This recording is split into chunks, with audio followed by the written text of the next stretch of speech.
All right, everyone. So, Ukraine is losing the war with Russia over its eastern region of Donbass. This is because Russia has the advantage, logistically speaking, and also in the air. Russia has a superior air force. The Ukrainian air force is still relying on fighter jets from the Soviet Union, and it is not trained in how to use a NATO fighter jet like the most prized F 35.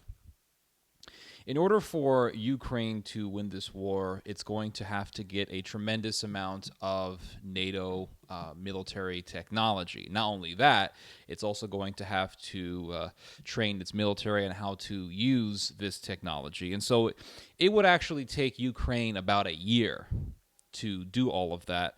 And that is a year in which you have the Russians continuously attacking you and taking territory.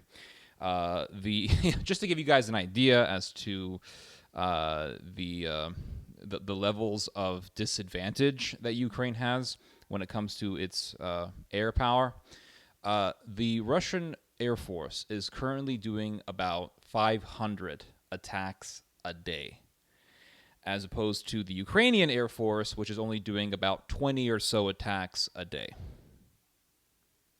So that gives you an idea as to who has the advantage. In fact, NBC did an article today with a headline saying that Russia has the advantage in this war. And the headline says, Russia has the advantage in eastern Ukraine. Now it's pressing for a crucial win. And this article quoted an advisor to President Volodymyr Zelensky. This advisor's name is Oleksiy Arestovich. And he said, quote, "We've now lost to the Russian army in terms of pace. The Russian side managed to gather its reserves before we did. We're lagging behind, which makes the situation at the front extremely difficult." So even an advisor to President Zelensky has said that Ukraine is losing in regards to pace. But still, if you're being outpaced, you're losing. So the the advisor to President Zelensky, or one of the advisors, Mr. Arestovich, is saying, yeah, we are losing. We're being outpaced by the Russians. There are two cities that the Ukrainians are fighting the Russians to keep. These are Severodonetsk and Lysychansk. These are two cities in the Luhansk region in Donbass. And if Russia takes Severodonetsk, that would mean Russia has control over almost all of Luhansk. There are two highways leading to Severodonetsk and Lysychansk, and the Russians are shelling one of these highways. I think it's the highway that goes from Bakhmut all the way to Severodonetsk. And the Ukrainians need these two highways in order to supply the city with goods and supplies. And so the Russians are trying to suffocate the Ukrainian military in these two cities, especially in Severodonetsk, because this is one of the last remaining large cities in Luhansk that is not under the control of the Russians. Well, but currently the Russians control over half of Severodonetsk. So whatever the Ukrainians have left, that's the chunk that the Ukrainians have control over.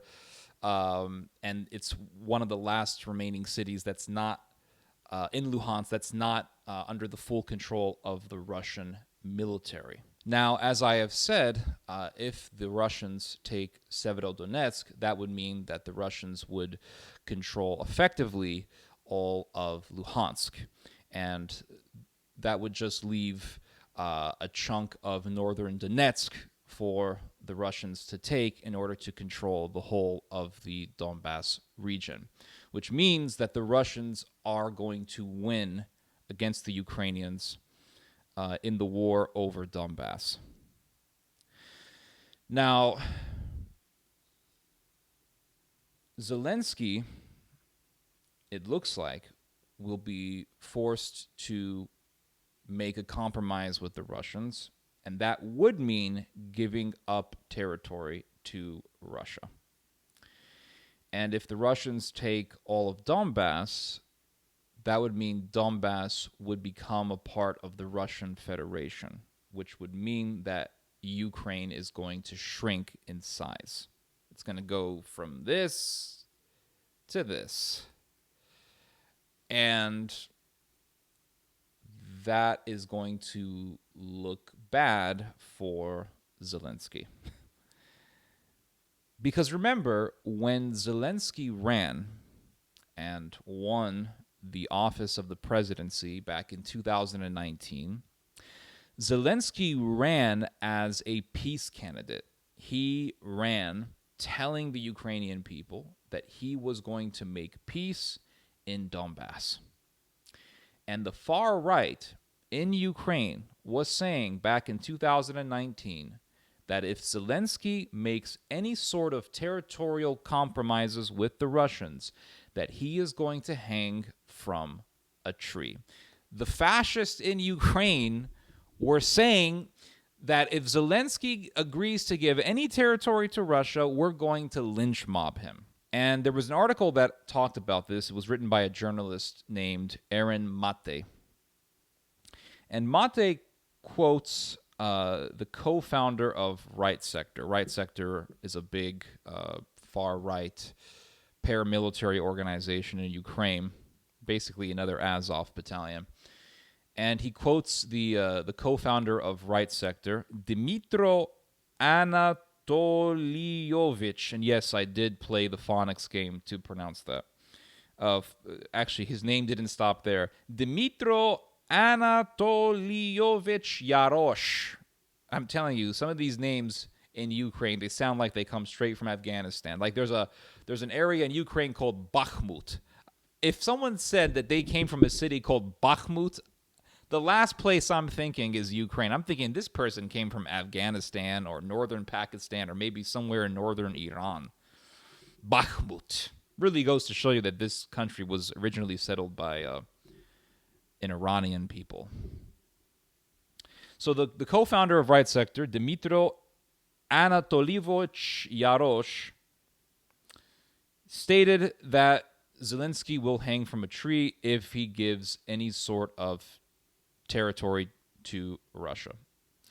And he said, quote, he will hang on some tree on Kreshchatyk if he betrays Ukraine and those people who died in the revolution and the war.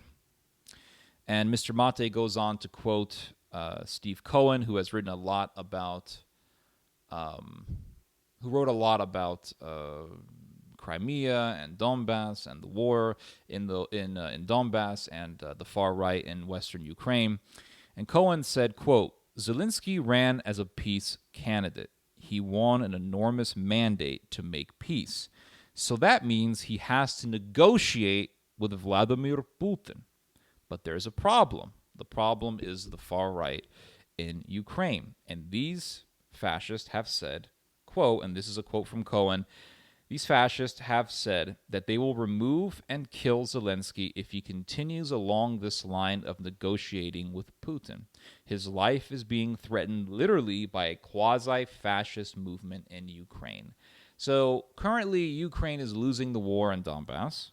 The Russians tried to invade Kiev and they couldn't, supposedly, because I heard that was possibly a strategy, basically distracting the Ukrainians in Kiev and then shifting the direction to eastern Ukraine. Regardless, the Russians shifted the attention to Donbass because that's where Russia has the advantage, because a huge chunk of the population there is pro-Russia, and for 8 years there has been a civil war in which pro-Russian fighters have taken tremendous amounts of territory there. So the Russians clearly have the advantage there. And the Ukrainians are losing. They're not winning this war. Zelensky is still waiting for more NATO weapons to arrive, and those NATO weapons are being shipped to not Donbass, they're being shipped to Western Ukraine, which means that the Ukrainians are having to transport these goods 1,000 miles from Western Ukraine all the way to Eastern Ukraine. Logistically, the Ukrainians are not at an advantage here, which means that it looks like, I could be wrong, there could be a complete turning of the tables, and Zelensky could pull this off, and the Ukrainians can pull this off and win against the Russians. Completely possible. You know, I said that Trump was going to beat Biden, and that didn't happen, okay? But it looks like Zelensky is going to have to make territorial compromises because the Russians have made it very clear. They are not going to leave empty-handed. They are not going to leave without at least taking Donbass. And if Zelensky has to make a compromise, that is going to anger the far right in Ukraine. And you could have a far right surge in that country. And that, if that happens, then it could lead to all sorts of destabilizing effects. You could have a rise in ultranationalism. You could have pogroms against ethnic Russians. You could, all sorts of mess could take place. And it wouldn't look good at all. At all.